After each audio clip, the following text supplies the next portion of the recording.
Hello दोस्तों, स्वागत है आपका हमारे YouTube channel scholar study group में। एक बार फिर लेकर आ गए हैं 70 प्रश्नों का एक सेट। तो आइए शुरू करते हैं अपना पहला प्रश्न।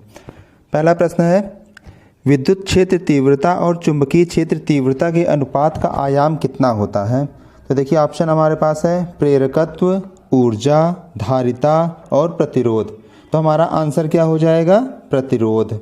अगला क्वेश्चन देखिए, परागण परिभाषित किया जाता है। परागण कहाँ से परिभाषित होता है? यह देखिए, संतान की उत्पत्ति के रूप में, प्रत्येक परागकण से पराग ट्यूब के उद्भव के रूप में, एंथर से स्टिग्मा तक पराग के स्थानांतरण के रूप में और स्टाइल से स्टिग्मा तक परागकण के स्थानांतरण के रूप में। तो इसका सही आंसर क्या हो जाएगा हमारा? एंथर से स्टिग्मा तक परागकण के स्थानांतरण के रूप में। इसके बारे में जाइए, जो परागकण की जो प्रक्रिया होती है, यह पौधों में पराग को नर प्रजनन अंगों से मादा प्रजनन अंगों के बीज बनाने के लिए स्थानांतरित किया जाता है। ठीक है, यानी पराग कोष को हम एंथर कहते हैं और वर्तिकाग्र को स्टिग्मा कहते हैं। यह अक्सर कीटों के द्वारा किया जाता है कि एंथर से स्टिग्मा तक परागकणों को ले जाते हैं, जिससे कि नए फल की उत्पत्ति होती है। अगला देखिए, निम्नलिखित विटामिनों में से किसकी हीनता से मूत्र में बढ़ी हुई कैल्शियम आयन हानि होती है? तो मूत्र में जो बढ़ी हुई कैल्शियम आयन की हानि किससे होती है? विटामिन डी से होती है। अगला क्वेश्चन देखिए, मानव शरीर में निम्नलिखित में कौन से प्रतिपिंडों का निर्माण करती है जो प्रतिरक्षा इम्यूनिटी के लिए जिम्मेदार है? देखिए, इम्यूनिटी के लिए हमारे शरीर में कौन सी चीज़ जिम्मेदार होती है? तो वह होती है श्वेत रक्त कणिकाएं। इसके द्वारा हमारी इम्यूनिटी बनती है। यह क्या होती है? रोग जनकों और विष मारकों को नष्ट कर देती है तथा रोग जनकों द्वारा उत्पन्न जीव विषयों को उदासीन बना देती है। यह संक्रामक रोगों व बाहरी पदार्थों के कुप्रभाव से बचाती है शरीर को। ठीक है, अगला क्वेश्चन देखिए, हुमायूं को अपना राज्य पुनः प्राप्त करने में किसने मदद की थी? देखिए एकदम नया क्वेश्चन है, किसने मदद की थी? तो यहाँ हम देखेंगे फारस के शाह तहमास्प ने मदद की थी हुमायूं को। कब किया था? जो 1544 में विद्रोही शेरशाह सूरी से पराजित हो गया था हुमायूं, तब यह भागकर शाह तहमास्प के शरण ले ली थी तथा उसी के बाद यह शेर खां के उत्तराधिकारियों के विरुद्ध मदद लेने लगा था। कौन था ये? ईरानी सहायता से। ठीक है, ईरानी सैनिक थे, उनसे सहायता लेने लगा, जिसके फलस्वरूप इसे फिर से अपने राज्य प्राप्त करने में मदद मिली। अगला क्वेश्चन देखिए, निम्नलिखित में से कौन सा तत्व जिप्सम नामक खनिज में पाया जाता है जिसके निर्माण उद्योग में अत्यधिक अनुप्रयोग हैं? यानी जिप्सम। ठीक है, जिप्सम नामक खनिज किस में पाया जाता है, हमें यह देखना है। ऑप्शन हमारे पास है कैल्शियम, सोडियम, कॉपर और निकेल। तो हमारा सही ऑप्शन क्या हो जाएगा? कैल्शियम हो जाएगा। कैल्शियम के ही प्रयोग से उर्वरक के रूप में किया जाता है। प्लास्टर, ब्लैक बोर्ड, चौक, वॉल बोर्ड आदि कई रूप में इसका प्रयोग किया जाता है। अगला क्वेश्चन देखिए, दादा भाई नौरोजी द्वारा लंदन में ब्रिटिश जनता की राय को भारत के पक्ष में प्रभावित करने के लिए स्थापित संगठन का नाम क्या था? यानी दादा भाई नौरोजी ने कौन से संगठन बनाया था? तो दादा भाई नौरोजी का जो संगठन था यह था ईस्ट इंडिया एसोसिएशन। इन्होंने बनाया था यह संगठन। यह एक सेवानिवृत्त ब्रिटिश अधिकारियों की सहायता से लंदन में कब बनाया था? इसको 1866 में इसका निर्माण किया था इन्होंने। ठीक है, अगला देखिए, शिमोगा जिला निम्नलिखित में से किस एक खनिज अयस्क के लिए जाना जाता है? तो शिमोगा जिला हम जानते हैं किस राज्य में पड़ता है? यह शिमोगा जिला उड़ीसा में पड़ता है। उड़ीसा में पड़ता है। यह किस खनिज के लिए जाना जाता है? तो यह मैग्नीज के लिए जाना जाता है। यानी उड़ीसा में मैग्नीज पाया जाता है और शिमोगा जिला भी मैग्नीज के लिए प्रसिद्ध है। अगला क्वेश्चन, निम्नलिखित में से कौन सी एक उत्तरी अटलांटिक महासागरीय धारा नहीं है? देखिए नहीं है पूछा है। ठीक है, तो इसमें से जो फॉकलैंड धारा है, हमारी फॉकलैंड धारा है, यह कहाँ है? दक्षिणी गोलार्ध में स्थित अंटार्कटिक परिध्रुवी धारा है। ठीक है, जो कि अर्जेंटीना के पूर्वी तट के साथ साथ दक्षिणी अटलांटिक महासागर में चलती है। तो यह उत्तरी अटलांटिक महासागर धारा ना होकर दक्षिणी अटलांटिक महासागर, बाकी ये सभी उत्तरी अटलांटिक महासागर कौन सी हैं? कैनरी, लैब्राडोर धारा, गल्फ स्ट्रीम धारा। अगला क्वेश्चन देखिए, वंशधारा नदी किन राज्यों से होकर बहती है? तो ऑप्शन हमारा है आंध्र प्रदेश छत्तीसगढ़, छत्तीसगढ़ उड़ीसा, आंध्र प्रदेश उड़ीसा, आंध्र प्रदेश छत्तीसगढ़ और उड़ीसा। तो इसका सही ऑप्शन क्या हो जाएगा? केवल आंध्र प्रदेश और उड़ीसा में यह वंशधारा नदी बहती है। अगला क्वेश्चन, सविनय अवज्ञा आंदोलन निम्नलिखित में से किस एक के साथ शुरू हुआ था? यानी सविनय अवज्ञा आंदोलन किस एक के साथ शुरू हुआ गया? तो हम इसे जानते हैं दांडी यात्रा जो शुरू हुई थी 12 मार्च 1930 से यह शुरू हुई थी।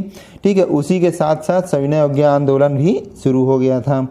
अगला क्वेश्चन, जयप्रकाश नारायण निम्नलिखित में से किस एक से संबद्ध थे? तो जयप्रकाश नारायण हमारा कांग्रेस समाजवादी दल, ठीक है, कांग्रेस समाजवादी दल यानी कांग्रेस सोशलिस्ट पार्टी से संबंधित थे।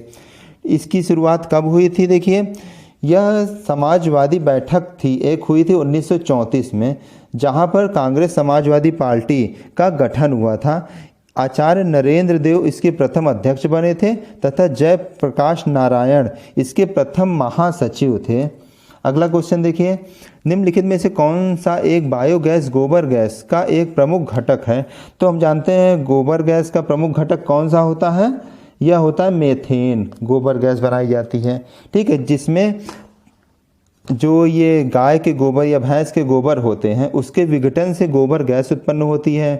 ठीक है, इसमें 55 से 65%, जो ये 55 से 65% क्या होता है? इसमें मीथेन होती है तथा 30 से 35% जो होता है इसमें कार्बन डाइऑक्साइड होता है और अन्य गैसों में हाइड्रोजन, नाइट्रोजन और कई गैसें होती हैं। अगला क्वेश्चन, भारतीय नौसेना में सर्वोच्च स्थान पर कौन सा कमीशन्ड अधिकारी होता है? सर्वोच्च स्थान पर कौन से कमीशन्ड अधिकारी होता है? ऑप्शन देखिए, general, air chief marshal, admiral और उप लेफ्टिनेंट। तो हमारा सबसे जो ऑफिसर होता है यह होता है एडमिरल। एडमिरल रैंक का ऑफिसर सबसे ऊंचा होता है। अगला देखिए, दक्षिणी गोलार्ध में सबसे छोटा दिन कब होता है? तो दक्षिणी गोलार्ध में सबसे छोटा दिन जो होता है 21 जून को होता है। वही अगर हम दक्षिणी गोलार्ध की ना बात करके उत्तरी गोलार्ध की बात करें तो 21 जून सबसे बड़ा दिन होता है और 22 दिसंबर का जो दिवस होता है वह दक्षिणी गोलार्ध में सबसे बड़ा दिन होता है, परंतु उत्तरी गोलार्ध में सबसे छोटा दिन होता है। ये देखिए, जैसे पृथ्वी हो गई, पृथ्वी में क्या, यह दक्षिणी गोलार्ध हो गया, यह उत्तरी गोलार्ध हो गया, ये ठीक है।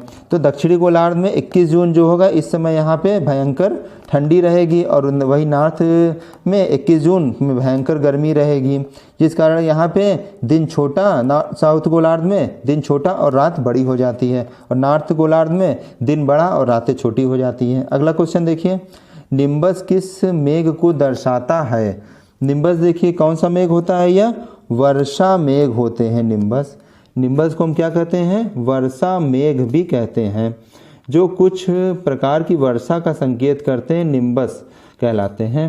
ठीक है, अगला देखिए, अनुसूचित जनजाति के संरक्षण के लिए एक क्षेत्र को अनुसूचित क्षेत्र के रूप में घोषणा करने की शक्ति किसके पास होती है? तो यह किसके पास होती है? भारत के राष्ट्रपति के पास होती है। किसी क्षेत्र को वह अनुसूचित क्षेत्र घोषित कर दे। जो भारतीय संविधान की 5वीं अनुसूची है, 5वीं अनुसूची के 6ठे पैराग्राफ में यह बताया गया है कि संसद ने विधि निर्माण द्वारा किसी क्षेत्र को अनुसूचित क्षेत्र घोषित करने का अधिकार राष्ट्रपति को दिया है। अगला क्वेश्चन देखेंगे, निम्नलिखित में से किस राज्य में बहिनी दरबार, ठीक है, देखिए बहिनी दरबार समाचार पत्र महिलाओं द्वारा और महिलाओं के लिए प्रकाशित होता है? तो इसका जो सही आंसर हो जाएगा वह है मध्य प्रदेश। मध्य प्रदेश में बहिनी दरबार ग्रामीण प्रखंडों की महिलाओं द्वारा प्रस्तुत एक मासिक सूचना पत्र है। ठीक है, अगला देखिए, तुलु के राजवंश की स्थापना किसने की थी? तुलु राजवंश की स्थापना किसने की थी? वीर नरसिंह ने की थी। वीर नरसिंह ने इसकी स्थापना की थी। अगला देखिए, कजाइल कुम रेगिस्तान अवस्थित है। कजाइल कुल रेगिस्तान कहाँ स्थित है? यह ऑप्शन है हमारे पास सऊदी अरब, उत्तरी ईरान, उज्बेकिस्तान, तुर्कमेनिस्तान। तो इसका सही आंसर हो जाएगा उज्बेकिस्तान में यह स्थित है। अगला क्वेश्चन देखेंगे हम,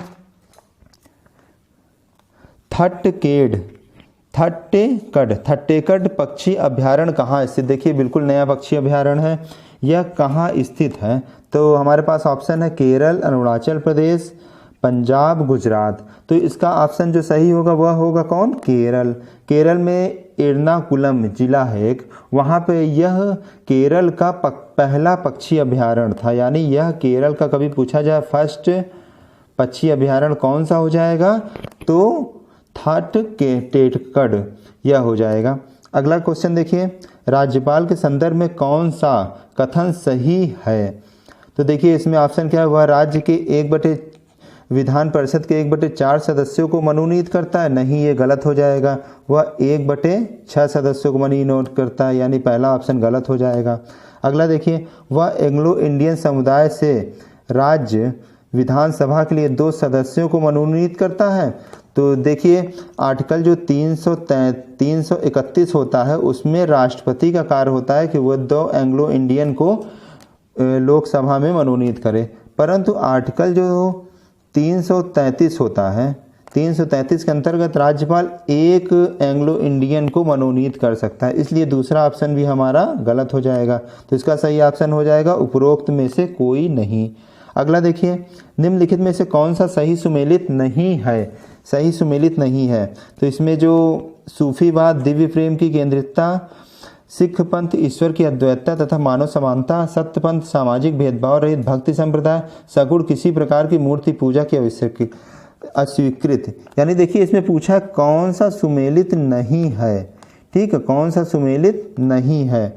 तो हम देखेंगे सगुण किसी प्रकार की मूर्ति पूजा की अस्वीकृत नहीं करता है। जो सगुण भक्ति धारा होता है वह स्वीकृत करता है मूर्ति पूजा की। इस कारण से यह ऑप्शन गलत हो जाएगा, बाकी सभी सही है।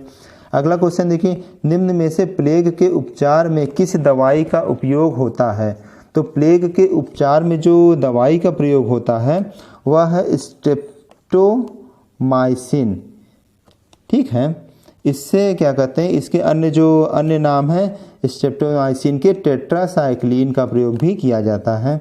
तो यह ऑप्शन सही हो जाएगा। अगला क्वेश्चन, भारतीय संविधान की कौन सी अनुसूची नगर पालिकाओं की गतिविधियों को इंगित करती है? नगर पालिकाओं को जो गतिविधियों को इंगित करती है वह हो गई हमारी कौन सी? 12वीं अनुसूची। देखिए जो संविधान संशोधन हुआ था 73वां और 74वां, 73वां में जो ग्राम पंचायत था उसके लिए 11वीं अनुसूची में लिया गया था, और जो 74वां संविधान संशोधन था उसमें 12वीं अनुसूची जोड़ा गया जिसमें नगर पालिकाओं की गतिविधियों को बताया गया था। अगला क्वेश्चन देखिए, किस वैज्ञानिक ने इलेक्ट्रोलिसिस के नियम दिए हैं? इलेक्ट्रोलिसिस के नियम किस वैज्ञानिक ने दिए हैं? ऑप्शन देखिए आपके पास है Kelvin, Dalton, Archimedes, M Faraday. ठीक है, तो इसका ऑप्शन सही क्या हो जाएगा? M Faraday. एम फैराडे ने 1931 में विद्युत अपघटन के नियमों का प्रतिपादन किया। जो कितने नियम थे? 2 नियम दिए थे इन्होंने। अगला क्वेश्चन देखिए, बर्तन बनाने के लिए कौन सी निम्नलिखित मिश्र धातु का इस्तेमाल नहीं किया जाता है? ठीक है, हमें इस्तेमाल नहीं किया जाता है। तो हमारे पास ऑप्शन है पीतल, सोल्डर, ड्यूरेलुमिन और जर्मन सिल्वर। तो ऑप्शन हमारा सही हो जाएगा सोल्डर।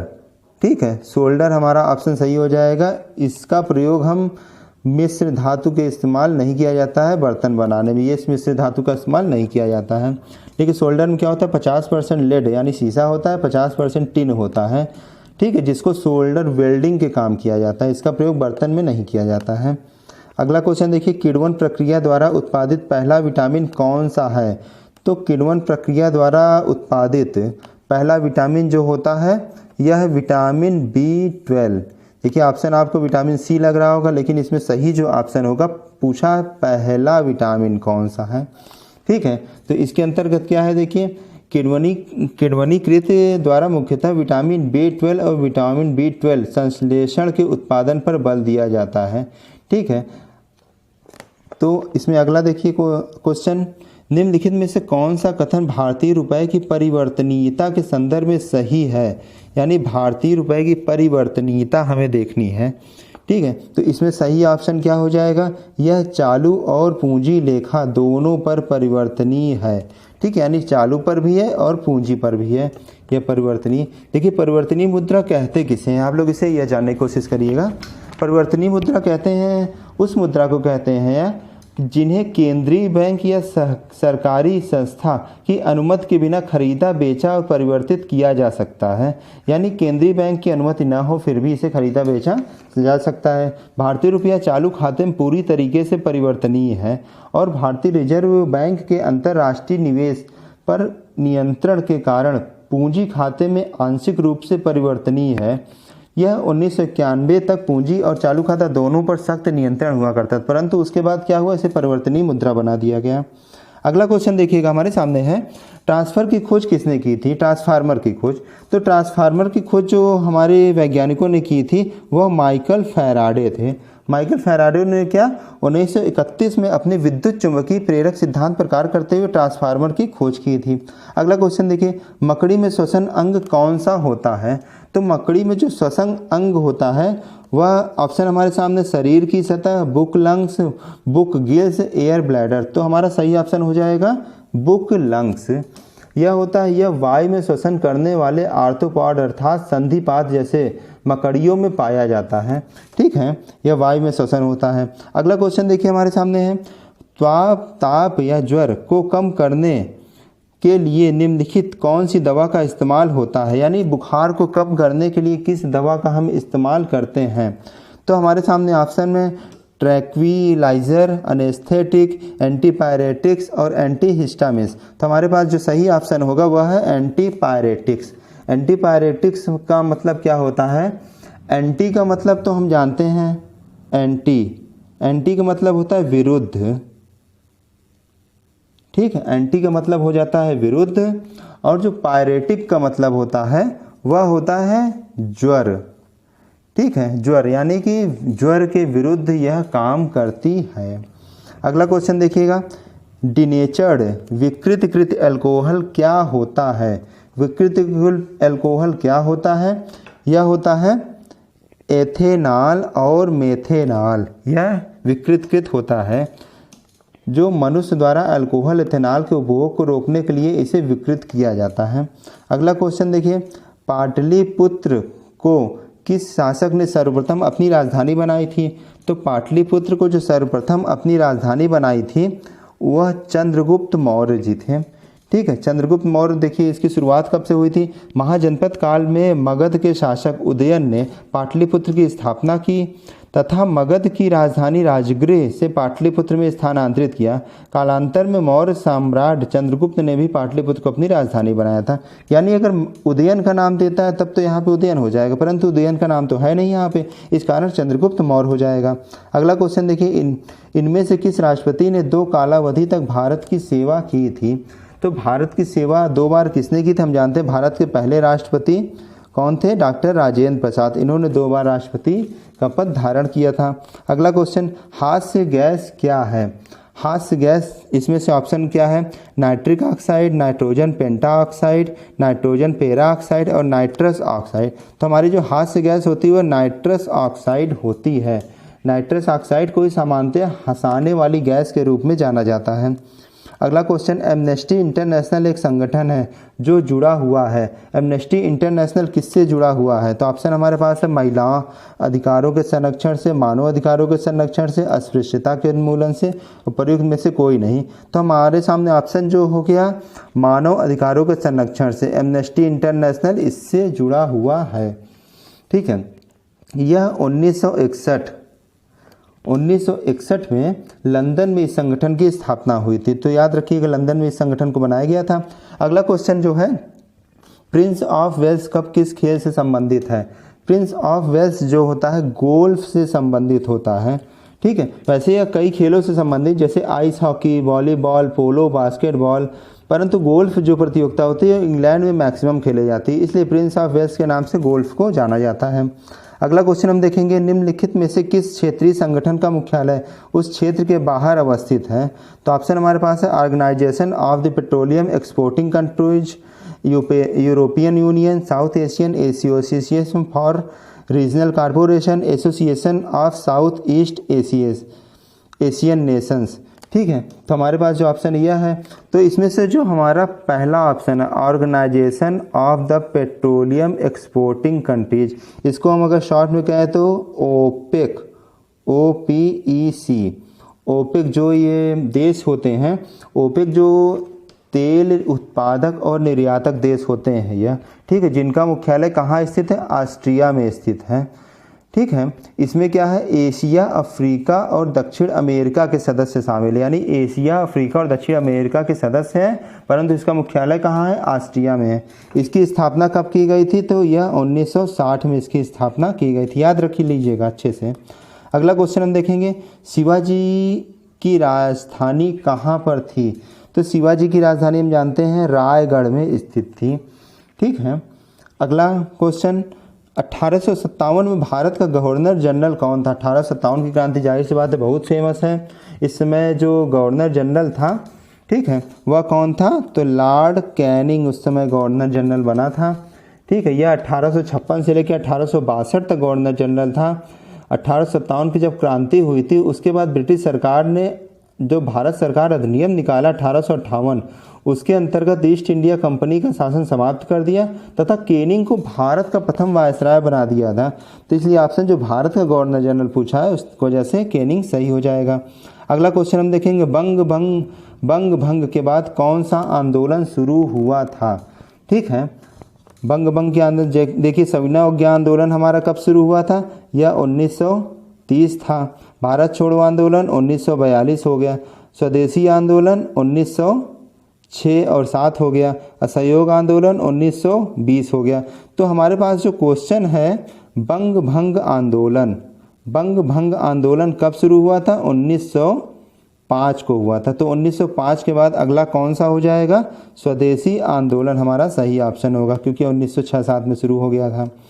अगला क्वेश्चन देखिए, हमारा अगला क्वेश्चन देखिएगा, मैडम कामा ने 1907 में प्रथम तिरंगा ध्वज कहाँ फहराया था? ठीक है, उसका ऑप्शन देखिए क्या है, लंदन, पेरिस, मॉस्को और स्टुटगार्ट। देखिए हमारे पास ऑप्शन ये, तो जो मैडम कामा जी थी, वह प्रथम तिरंगा झंडा जो है 22 अगस्त 1907 में स्टुटगार्ट जर्मनी में फहराया था। ठीक है, स्टुटगार्ट जर्मनी। तो हम ये ध्यान रखेंगे, विदेशी धरती पर भारतीय ध्वज फहराया गया था। इस घटना के बाद बर्लिन कमेटी फ्लैग भी इसे कहा जाता है। ठीक है, अगला क्वेश्चन हम देखेंगे, जयप्रकाश नारायण किस नाम से पहचाने जाते थे? जयप्रकाश नारायण, देखिए लोक नायक जयप्रकाश नारायण हम इन्हें कहा जाता था। ठीक है, इन्हें लोगों का नायक कहा जाता है। उन्होंने 1970 के दशक के मध्य में प्रधानमंत्री इंदिरा गांधी के विरुद्ध आंदोलन का नेतृत्व भी किया था। ठीक है, फिर उसके बाद अगला क्वेश्चन देखिए, विश्व में एल्यूमिनियम का सबसे बड़ा उत्पादक कौन है? एल्यूमिनियम का सबसे बड़ा उत्पादक कौन है? तो हम देखेंगे इस समय जो ऑप्शन हमारे पास है, ठीक है, USA। इस समय जो ऑप्शन हमारे पास है USA सही हो जाएगा। अगला क्वेश्चन, वैसे एल्यूमिनियम जो सबसे बड़ा उत्पादक कौन है? चीन है विश्व भर में। अगला क्वेश्चन देखिए, निम्नलिखित में से कौन सा शहर धातु के व्यापार का सबसे बड़ा केंद्र है? धातु के व्यापार का सबसे बड़ा केंद्र कौन सा है? तो यह हो जाएगा ऑप्शन लंदन हो जाएगा। लंदन मेटल एक्सचेंज जो है विश्व का सबसे बड़ा औद्योगिक, व्यापारिक, धातु और कीमत जोखिम प्रबंधन केंद्र है। ठीक है, और विश्व में अलौह का 80% से अधिक व्यवसाय किया जाता है। अगला क्वेश्चन देखिए, भारत का सबसे पुराना तेल का भंडार कहाँ स्थित है? तो भारत का सबसे पुराना तेल का भंडार हम जानते हैं डिगबोई, असम में स्थित है। ठीक है, असम के डिब्रूगढ़ जिले में स्थित है यह सबसे पुराना प्राचीन तेल क्षेत्र है। अगला देखिए, निम्नलिखित में से कौन सा एक सबसे सूखा स्थल है? तो भारत में हम जानते हैं जो जम्मू कश्मीर में स्थित लेह है। लेह क्षेत्र भारत का सबसे सूखा स्थल है। अगला क्वेश्चन, सुल्तानपुर बर्ड अभ्यारण्य स्थित है। सुल्तानपुर बर्ड अभ्यारण्य कहाँ स्थित है? यह स्थित है गुड़गांव में। गुड़गांव में यह स्थित है। इसकी स्थापना कब की गई थी? 1972 में इस पक्षी अभ्यारण्य की स्थापना या घोषित किया गया था। ठीक है, अगला क्वेश्चन देखेंगे। नागार्जुन सागर बहुउद्देशीय परियोजना कौन सी नदी पर स्थित है? कौन सी नदी जानना है हमें यहाँ पर। ठीक है, तो नागार्जुन हम जानते हैं आंध्र प्रदेश तमिलनाडु में बहती है नदी कृष्णा। ठीक है, कृष्णा यहीं पे। यह नागार्जुन सागर परियोजना एक बहुउद्देशीय परियोजना है। ठीक है, जो कि आंध्र प्रदेश के गुंटूर जिले के मध्य कृष्णा नदी पर निर्मित है। अगला क्वेश्चन देखिए। विकेंद्रीकरण प्रणाली की सिफारिश किसने की थी? विकेंद्रीकरण प्रणाली की सिफारिश जो थी उन्होंने किसने की थी? तो बलवंत राय मेहता जी ने की थी। ठीक है, लोकतांत्रिक विकेंद्रीकरण की योजना जो थी इसे लागू करने की सिफारिश की थी। बाद में पंचायती राज व्यवस्था का इसे नाम दे दिया। 1957 में सामुदायिक विकास कार्यक्रम जो 1952 में हुआ था, राष्ट्रीय विस्तार सेवा 1953 के कार्यों की समीक्षा करने के लिए इस आयोग की संस्तुति की गई थी। अगला क्वेश्चन देखेंगे। निम्नलिखित में से किस देश के संविधान से समवर्ती सूची कंकरेट लिस्ट का विचार भारतीय संविधान के लिए अपनाया गया था? तो देखिए हमारे पास ऑप्शन है यूएसए, फ्रांस, ऑस्ट्रेलिया और ब्रिटेन। जो इसमें सही ऑप्शन हो जाएगा वह कौन सा है? ऑस्ट्रेलिया। ऑस्ट्रेलिया से हमारी समवर्ती सूची ली गई थी। अगला क्वेश्चन। ब्याज भुगतान एक मद है। ब्याज भुगतान एक मद क्या है? यह राजस्व व्यय का मद है एक। ठीक है, इसे गैर नियोजित राजस्व व्यय का एकमात्र सबसे बड़ा मद कहा जाता है। अगला क्वेश्चन देखिए क्या है। विदेशी मुद्रा जिसमें त्वरित प्रवास की प्रवृत्ति होती है, त्वरित प्रवास यानी त्वरित वो बाहर चली जाती है, प्रवृत्त होती है, कहलाती है, क्या कहलाती है? हमारे पास ऑप्शन है गर्म मुद्रा। भाई गर्म कोई मुद्रा होती है, स्वर्ण मुद्रा, सुलभ मुद्रा, दुर्लभ मुद्रा। ठीक है, तो एक हम नाम जानते हैं हॉट मुद्रा, हॉट मनी। हॉट मनी हम विदेशी मुद्रा को कहा जाता है। हॉट मनी को अगर हिंदी में कहें तो गर्म मुद्रा हो जाएगी। ठीक है, इसका ऑप्शन क्या है? गर्म मुद्रा। अगला देखिए। आर एन मल्होत्रा कमेटी संबंधित है। आर एन मल्होत्रा कमेटी किससे संबंधित है? तो इसका सही ऑप्शन हो जाएगा बीमा क्षेत्र से संबंधित है। 1993 में भारत सरकार ने बीमा क्षेत्र सुधारों हो तो ठीक है, आरबीआई के पूर्व गवर्नर थे आर एन मल्होत्रा, इन्होंने इनकी संस्तुति की थी। अगला क्वेश्चन। पागलपंथ की स्थापना किसने की थी? ठीक है, पागलपंथ की स्थापना ऑप्शन देखिए बुल्ले शाह, करम शाह, यजुवेंद्र सिंह, स्वामी सहजानंद। ठीक है, तो इसमें सही ऑप्शन जो हो जाएगा करम शाह ने की थी। अगला क्वेश्चन। रामोसी विद्रोह सही रूप में किस भौगोलिक इलाके में हुआ था? रामोसी विद्रोह कहाँ हुआ था? ठीक है, इसका ऑप्शन है पश्चिमी भारत, पूर्वी घाट, पूर्वी भारत, पश्चिमी घाट। ठीक है, तो इसका सही ऑप्शन क्या हो जाएगा? पश्चिमी घाट में रामोसी विद्रोह यह हुआ था। ठीक है, इसमें रामोसी जनजाति के लोगों द्वारा 1822 ईस्वी में सरदार चितर सिंह के नेतृत्व में किया गया था। अगला क्वेश्चन हमारे सामने है। रामोसी विद्रोह सही रूप में किस भौगोलिक, चलिए क्वेश्चन तो हो गया है। अगला क्वेश्चन है। भारत और मीडिया को नियंत्रित करने के लिए एक्ट कब पारित किए गए थे? देखिए बहुत ही अच्छा क्वेश्चन है। ब्रिटिश शासनकाल में जो भारत को और मीडिया को नियंत्रित करने के लिए कौन कौन से एक्ट कब पारित किए गए थे? ठीक है, तो इसमें हम देखेंगे ऑप्शन पहला, इसमें जो होगा पहला ऑप्शन सही होगा। इसमें मैं बता देता हूँ 1835 में जो है चार्ल्स मेटकॉफ अधिनियम कहा जाता है। प्रेस अधिनियम बनाया गया कब? 1835 में चार्ल्स मेटकॉफ की अध्यक्षता में। दूसरा 1867 में क्या हुआ? पंजीकरण अधिनियम, यानी प्रति न्यूज़पेपर को पंजीकरण करना अनिवार्य था। ठीक है, अगला है 1878 का सबसे खतरनाक जो वर्नाकुलर प्रेस एक्ट, यह था 1878 में। इसे मुंह बंद करने वाला आंदोलन भी कहा, प्रेस का अधिनियम भी कहा गया। अगला जो 1908 में है उसे समाचार पत्र अधिनियम यह लाया गया। इस कारण से यह चारों ऑप्शन सही हो गए। अगला क्वेश्चन देखिए। किसने 1921 में पहली बार पूर्ण स्वतंत्रता की मांग को उठाया था? तो पूर्ण स्वतंत्रता की मांग को सबसे पहले जो मौलाना हसरत मोहानी थे उन्होंने उठाया था। ठीक है, यह भारतीय इतिहास के प्रथम व्यक्ति थे जिन्होंने 1921 ईस्वी में आयोजित ऑल इंडिया मुस्लिम लीग के वार्षिक अधिवेशन में पूर्ण स्वतंत्रता, आज़ादी ए कौमिल की मांग की। इन्होंने इनकलाब जिंदाबाद का नारा भी बुलंद किया था। अगला क्वेश्चन देखिए, स्वामी सहजानंद सरस्वती ने भूमि और जल मार्ग के नवीनीकरण यानी भूमि और जल मार्ग के नवीनीकरण की मांग के साथ अखिल भारतीय संयुक्त किसान का सभा का गठन किया था। ठीक है, तो कब किया था गठन इनका? ऑप्शन हमारे पास है उनकी मृत्यु के ठीक पहले, बहुत कम उम्र में, 1930 के दशक में और 1920 के दशक में। तो हम ऑप्शन देखेंगे 1930 के दशक में। यह कब किया था? देखिए, जो अखिल भारतीय किसान सभा की स्थापना जो थी 1936 में की गई थी। ठीक है, 1936 में की गई थी स्वामी सहजानंद सरस्वती द्वारा। यह कहाँ की गई थी? लखनऊ में की गई थी। ठीक, लखनऊ में 1936 में की गई थी। अगला देखिए, निम्नलिखित में से कौन सा गोलमेज सम्मेलन 1932 में हुआ था? 1932 में कौन सा हुआ था? तो यह तीसरा गोलमेज सम्मेलन 1932 17 नवंबर 1932 को हुआ था। अगला क्वेश्चन देखिए, निम्नलिखित में से कौन सा संविधान संशोधन भू स्तर पंचायत स्तर का लोकतंत्र प्रदान करता है? तो हम पहले बात कर चुके हैं, जो 73वां संविधान संशोधन था वह पंचायत भू स्तर पंचायत स्तर का लोकतंत्र प्रदान करता है। ठीक है, यह 1992 में 73वां संविधान संशोधन जो हुआ था ग्रामीण क्षेत्रों में त्रिस्तरीय पंचायती राज व्यवस्था को संवैधानिक दर्जा दिया गया था।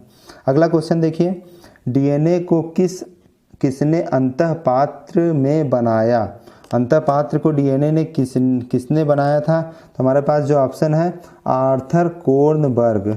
ठीक है, इन्होंने ही आइसोलेट डीएनए पॉलीमर और सिंथेसाइज्ड डीएनए को अंतःपात्र या परख नली में बनाया था।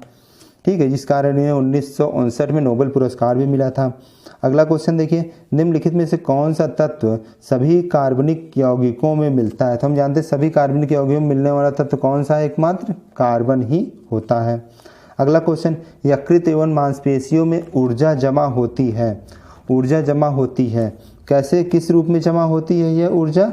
तो हमारे पास ऑप्शन है कार्बोहाइड्रेट के रूप में, वसा के रूप में, प्रोटीन के रूप में और ग्लाइकोजन के रूप में। तो सही ऑप्शन हो जाएगा ग्लाइकोजन के रूप में। ठीक है, जब शरीर को ऊर्जा के लिए ग्लूकोज की आवश्यकता नहीं होती है तब ग्लूकोज ग्लाइकोजन के रूप में यकृत और मांसपेशियों में जमा होता है। ठीक है, अगला क्वेश्चन देखेंगे, उच्चतम न्यायालय के न्यायिक पुनर्विचार अधिकार के संबंध में निम्नलिखित में से कौन सा सही नहीं है?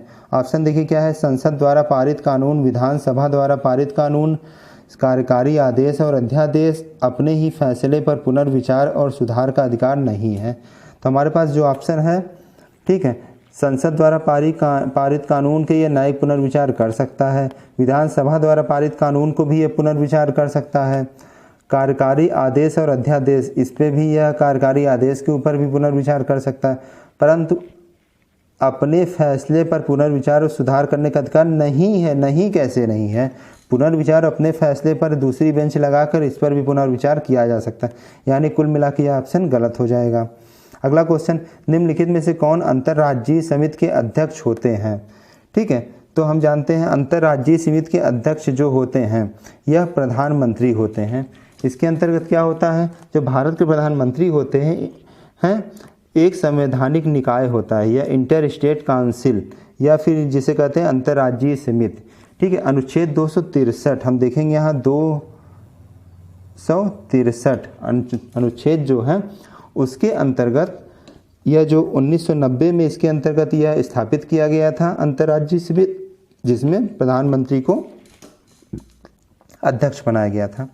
अगला क्वेश्चन, प्रत्येक वर्ष किस दिन भारत के पूर्व राष्ट्रपति डॉक्टर APJ अब्दुल कलाम की जयंती को विश्व छात्र दिवस के रूप में मनाया जाता है? जाहिर सी बात है, अब्दुल कलाम भारत के एक स्पेशल राष्ट्रपति कहा जा सकता है जो थे। ठीक है, उन्होंने उनको छात्रों से बड़ा प्यार था, उन्हें स्टूडेंटों से वो कई विद्यालय में जा के अपनी स्पीच के माध्यम से छात्रों का मार्गदर्शन करते थे। और उसी इस स्पीच के दौरान उनको अचानक हार्ट अटैक आया और जिससे उनकी मृत्यु हो गई, जिस कारण 26 छात्र दिवस मनाया जाता है। ठीक, तो यह इसका सही ऑप्शन हो जाएगा हमारे पास 15 अक्टूबर को विश्व छात्र दिवस मनाया जाता है। तो साथियों, यहाँ पे 70 प्रश्नों की श्रृंखला समाप्त हुई। आपको यह क्वेश्चन कैसे लगे ज़रूर बताएं और अगली श्रृंखला जल्दी ही आएगी आपके सामने। बहुत बहुत धन्यवाद।